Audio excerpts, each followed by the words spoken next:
पजने भुजङ्गस्तोत्रम् प्रसन्नङ्गरगं प्रभाकाञ्चनङ्गं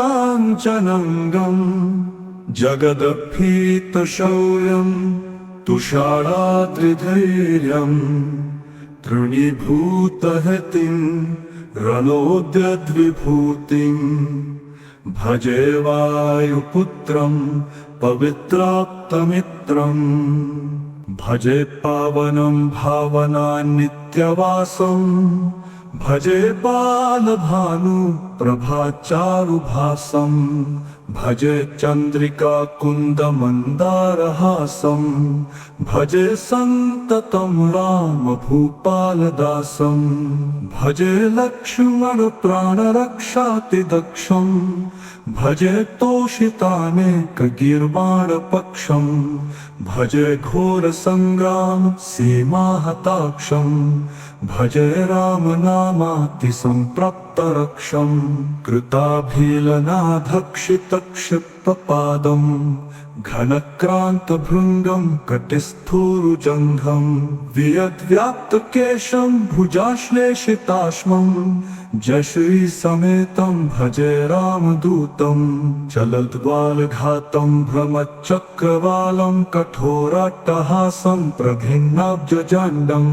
महासिंहनादाद्विशीर्णत्रिलोकम् भजे चाञ्जनेयं प्रभुं वज्रकायं रणे भीषणे मेघनादे सनादे सरोषे समारोपणामित्रमुख्ये खगानां घनानां सुराणां च मार्गे नटन्तं समन्तं हनुमन्तमीडे घनत्रत्मजं भारितं होलिभारं घनदन्तनिर्धूतकालोग्रदन्तं पदाघातभीताब्धिभूतादिवासं रणक्षोणिदक्षं भजे पिङ्गलाक्षं महाग्राहपीडां महोत्पातपीडां महारोगपीडां महातीव्रपीडां हरत्यस्तु ते पादपद्मानुरक्तो नमस्ते कपिश्रेष्ठ रामप्रियाय जराभारतो भूरि पीडां शरीरे निराधारणारूढगाढप्रतापी भवत्पादभक्तिं भवद्भक्तिरक्तिं कुरु श्री हनुमत्प्रभो मे दयालो महायोगिनो ब्रह्मरुद्रादयो वा न जानन्ति तत्त्वं निजं राघवस्य कथज्ञायते मादृशे नित्यमेव प्रसीद प्रभो वा नरेन्द्रो नमस्ते नमस्ते महासत्त्ववाहाय तुभ्यं नमस्ते महावज्रदेहाय तुभ्यं नमस्ते परिभूतसूर्याय तुभ्यं नमस्ते कृतामर्त्यकार्याय तुभ्यं नमस्ते सदा ब्रह्मचर्याय तुभ्यं नमस्ते सदा वायुपुत्राय तुभ्यं नमस्ते सदा पिङ्गलाक्षाय तुभ्यं नमस्ते सदा रामभक्ताय तुभ्यं हनुमद्भुजङ्गप्रियातं प्रभाते प्रदोषेऽपि वाचार्धरात्रेऽपि मर्त्या पठन्नश्नतोऽपि प्रमुक्तो घजालो सदा सर्वदा रामभक्तिं प्रयाति प्रसन्नङ्गरगं प्रभाकाञ्चनङ्गं जगदभीतशौर्यं तुषाराद्रिधैर्यं तृणीभूतहतिं रणोद्यद्विभूतिं भजे वायुपुत्रं पवित्राप्तमित्रम् भजे पावनं भावनान्नित्यवासम् भजे बालभानु प्रभाचारुभासम् भजे चन्द्रिका कुन्दमन्दारहासम् भजे सन्ततं रामभूपालदासम् भजे लक्ष्मण प्राणरक्षातिदक्षम् भजे तोषितानेकगीर्वाणपक्षम् भजे घोरसङ्ग्राम सीमाहताक्षम् भजे रामनामातिसम्प्राप्तरक्षम् कृताभिलनाधक्षितक्षिप्रपादम् कटिशृष्टपादम् घनक्रान्तभृङ्गं कटिस्थूरुजङ्घम् वियद्व्याप्तकेशं भुजाश्लेषिताश्मम् जश्रीसमेतं भजे रामदूतं चलद्बालघातं भ्रमचक्रवालं कठोराट्टहासं प्रभिन्नाब्जजाण्डं महासिंहनादाद्विशीर्णत्रिलोकं भजे चाञ्जनेयं प्रभुं वज्रकायं रणे भीषणे मेघनादे सनादे सरोषे समारोपणामित्रमुख्ये खगानां घनानां सुराणां च मार्गे नटन्तं समन्तं हनुमन्तमीडे घनत्रत्मजं भारितं भोलिभारं घनदन्तनिर्धूतकालोग्रदन्तं पदाघातभीताब्धिभूतादिवासं रणक्षोणिदक्षं भजे पिङ्गलाक्षं महाग्राहपीडां महोत्पातपीडां महारोगपीडां महातीव्रपीडां हरत्यस्तु ते पादपद्मानुरक्तो नमस्ते कपिश्रेष्ठ रामप्रियाय जराभारतो भूरि पीडां शरीरे निराधारणारूढगाढप्रतापी भवत्पादभक्तिं भवद्भक्तिरक्तिं कुरु श्री हनुमत्प्रभो मे दयालो महायोगिनो ब्रह्मरुद्रादयो वा न जानन्ति तत्त्वं निजं राघवस्य कथं ध्यायते मादृशे नित्यमेव प्रसीद प्रभो वा नरेन्द्रो नमस्ते नमस्ते महासत्त्ववाहाय तुभ्यं नमस्ते महावज्रदेहाय तुभ्यं नमस्ते परिभूतसूर्याय तुभ्यं नमस्ते कृतामर्त्यकार्याय तुभ्यं नमस्ते सदा ब्रह्मचर्याय तुभ्यं नमस्ते सदा वायुपुत्राय तुभ्यं नमस्ते सदा पिङ्गलाक्षाय तुभ्यं नमस्ते सदा रामभक्ताय तुभ्यं हनुमद्भुजङ्गप्रियातं प्रभाते प्रदोषेऽपि वाचार्धरात्रेऽपि मर्त्या पठन्नश्नतोऽपि प्रमुक्तो घजालो सदा सर्वदा रामभक्तिं प्रयाति प्रसन्नं गरदं प्रभाकाञ्चनङ्गं जगदभीतशौर्यं तुषाराद्रिधैर्यं तृणीभूतहतिं रणोद्यद्विभूतिं भजे वायुपुत्रं पवित्राप्तमित्रं भजे पावनं भावनान्नित्यवासं भजे बालभानु प्रभाचारुभासं भजे चन्द्रिका कुन्दमन्दारहासं भजे सन्ततं रामभूपालदासं भजे लक्ष्मणप्राणरक्षातिदक्षं भजे तोषितानेकगीर्वाणपक्षं भजे घोरसङ्ग्राम सीमाहताक्षं भजे रामनामातिसम्प्राप्तरक्षं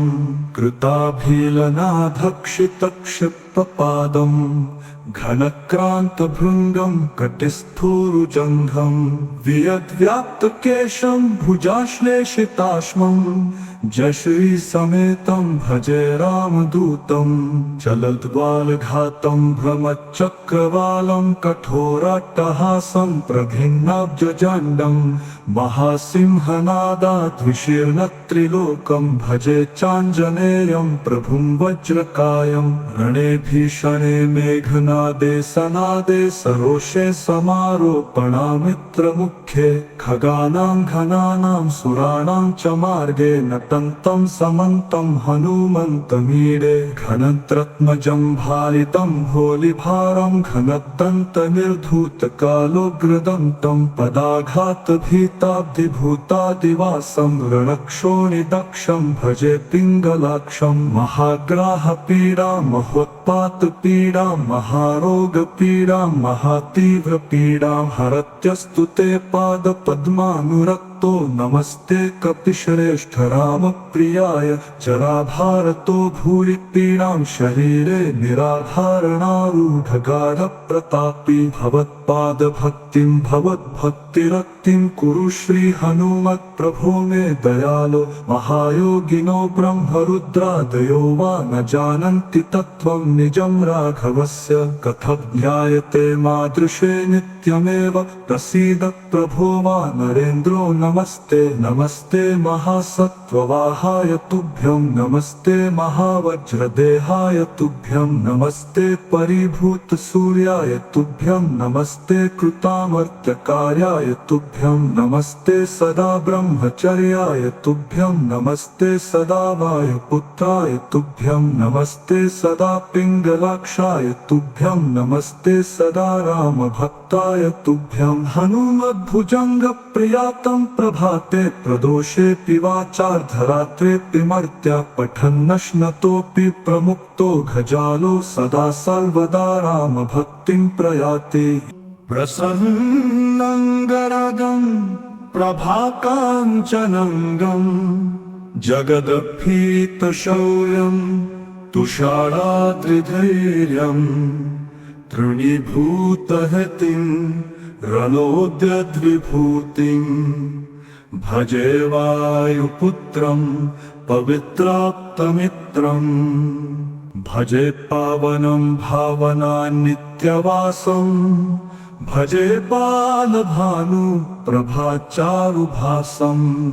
भजे चन्द्रिका कुन्दमन्दारहासं भजे सन्ततं राम भूपालदासं भजे लक्ष्मण प्राणरक्षातिदक्षं भजे तोषितानेकगीर्वाणपक्षं भजे घोरसङ्ग्राम सीमाहताक्षं भजे रामनामातिसम्प्राप्तरक्षं कृताभिलनाधक्षितक्षिप्रपादं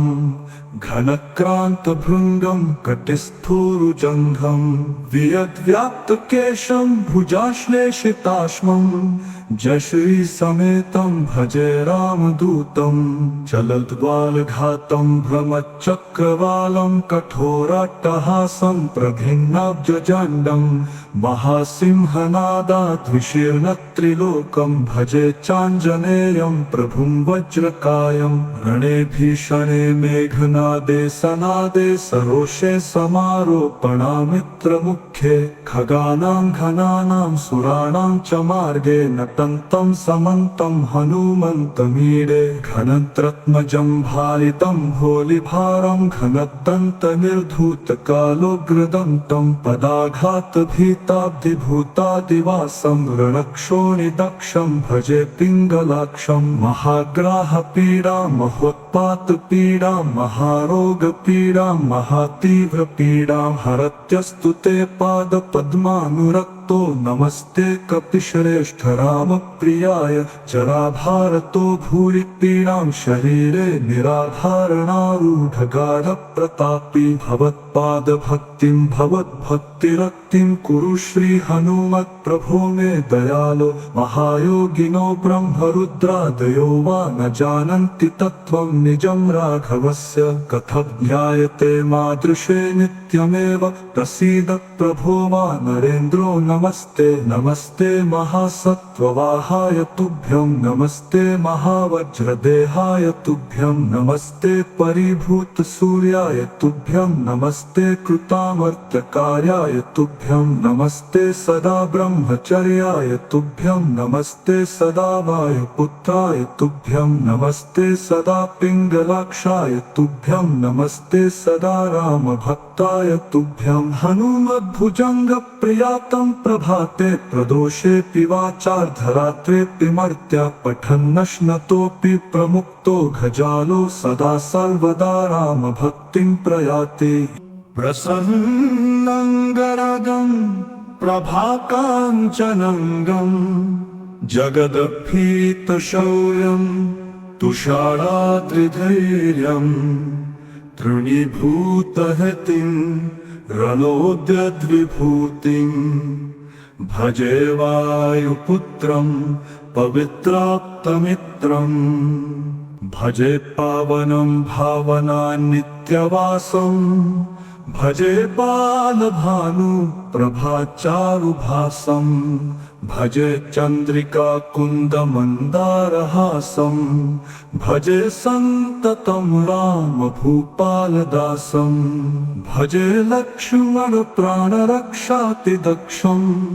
भजे तोषितानेकगीर्वाणपक्षं भजे घोरसङ्ग्राम सीमाहताक्षं भजे रामनामातिसम्प्राप्तरक्षं कृताभिलनाधक्षितक्षिप्रपादं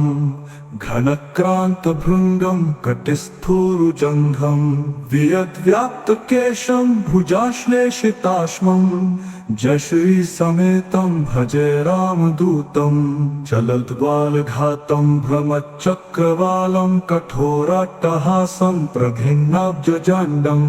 महासिंहनादाद्विशीर्णत्रिलोकं भजे चाञ्जनेयं प्रभुं वज्रकायं रणे भीषणे मेघनादे सनादे सरोषे समारोपणामित्रमुख्ये खगानां घनानां सुराणां च मार्गे नटन्तं समन्तं हनुमन्तमीडे घनत्रत्मजं भालितं होलिभारं घनदन्तनिर्धूतकालोग्रदन्तं पदाघातभीताब्धिभूतादिवासं रणक्षोणिदक्षं भजे पिङ्गलाक्षं महाग्राहपीडां महोत्पातपीडां महारोगपीडां महातीव्रपीडां हरत्यस्तु ते पादपद्मानुरक्तो नमस्ते कपिश्रेष्ठ रामप्रियाय जराभारतो भूरि पीडां शरीरे निराधारणारूढगाढप्रतापी भवत्पादभक्तिं भवद्भक्तिरक्तिं कुरु श्री हनुमत्प्रभो मे